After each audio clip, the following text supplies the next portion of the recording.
వారు ఏ ప్రధాన స్రవంతి అయితే వారు తెలంగాణ ఉద్యమానికి ఛాంపియన్ అని అనుకుంటున్నదో ఆ ఛాంపియన్ అనేటువంటి ఉద్యమం ఈ హైదరాబాద్ లోపల ఇంత విధ్వంసం జరుగుతున్నప్పుడు, హైదరాబాద్ చుట్టూతో ఇన్ని భూములు కలబడుతున్నప్పుడు వీటికి వ్యతిరేకంగా ఒక్క అంశాన్నైనా ఎజెండాగా తీసుకొని పొట్లాడలేకపోవడం, కనీసం వాటి మీద నిలదీయలేకపోవడం, ఒక రాజకీయ పార్టీ లాగానే సంబంధించినటువంటి ఉద్యమం ఏదో తాత్కాలికంగా 28 నాటి అఖిలపక్షం గురించో లేకపోతే 23 నాటి ద్రోహం గురించో మాట్లాడుతున్నారు తప్ప సీరియస్గా ఈ అంశాల పట్ల ఒక పోరాటాన్ని చేపట్టలేకపోతున్నది. అందువల్ల తెలంగాణకు ఈ 10 ఏళ్ల ఉద్యమం, ఈ 10 ఏళ్ల పోరాటాలు అనుకున్న ఫలితాలను సాధించకపోగా నిలుపుకోవాల్సిన వాటిని నిలుపుకోలేకపోయింది.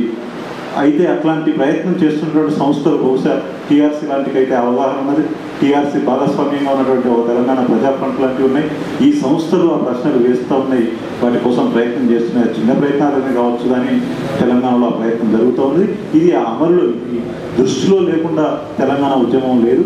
అట్లనే తెలంగాణ ఉద్యమం వాళ్ళు అంటున్నట్టుగానే ప్రధాన స్రవంతి అంటున్నట్టుగానే అవి కొంత వాపులాగా చూస్తే మొత్తం ఒక విస్తృతమైనటువంటి ఉద్యమంగా కనపడ్డప్పటికీ, దాని లోతులో విస్తృతి లేకపోయినప్పటికీ, ఇవాళ ఉన్నటువంటి సందర్భం లోపల తెలంగాణ రాష్ట్రం ఒక ఆవిర్భావం అంటూ జరిగితే రేపటి తెలంగాణ లోపల ఇవన్నీ ప్రశ్నలు ఉన్నాయి. వీటిని అమలుపరుచుకునేటువంటి ఒక చైతన్యం కూడా బహుశా తెలంగాణ ఉద్యమం ఎంత అలవోకగా సాగినా, ఎంత నిర్మాణ రాహిత్యంగా ఉన్నప్పటికీ కూడా ఈ ప్రశ్నలు ఉన్నాయి. వీటి పట్ల చర్చ జరుగుతున్నది. చర్చ టీఆర్సీ లాంటి చేస్తున్నది కనుక ఆ ప్రయత్నం వృధా పోదు.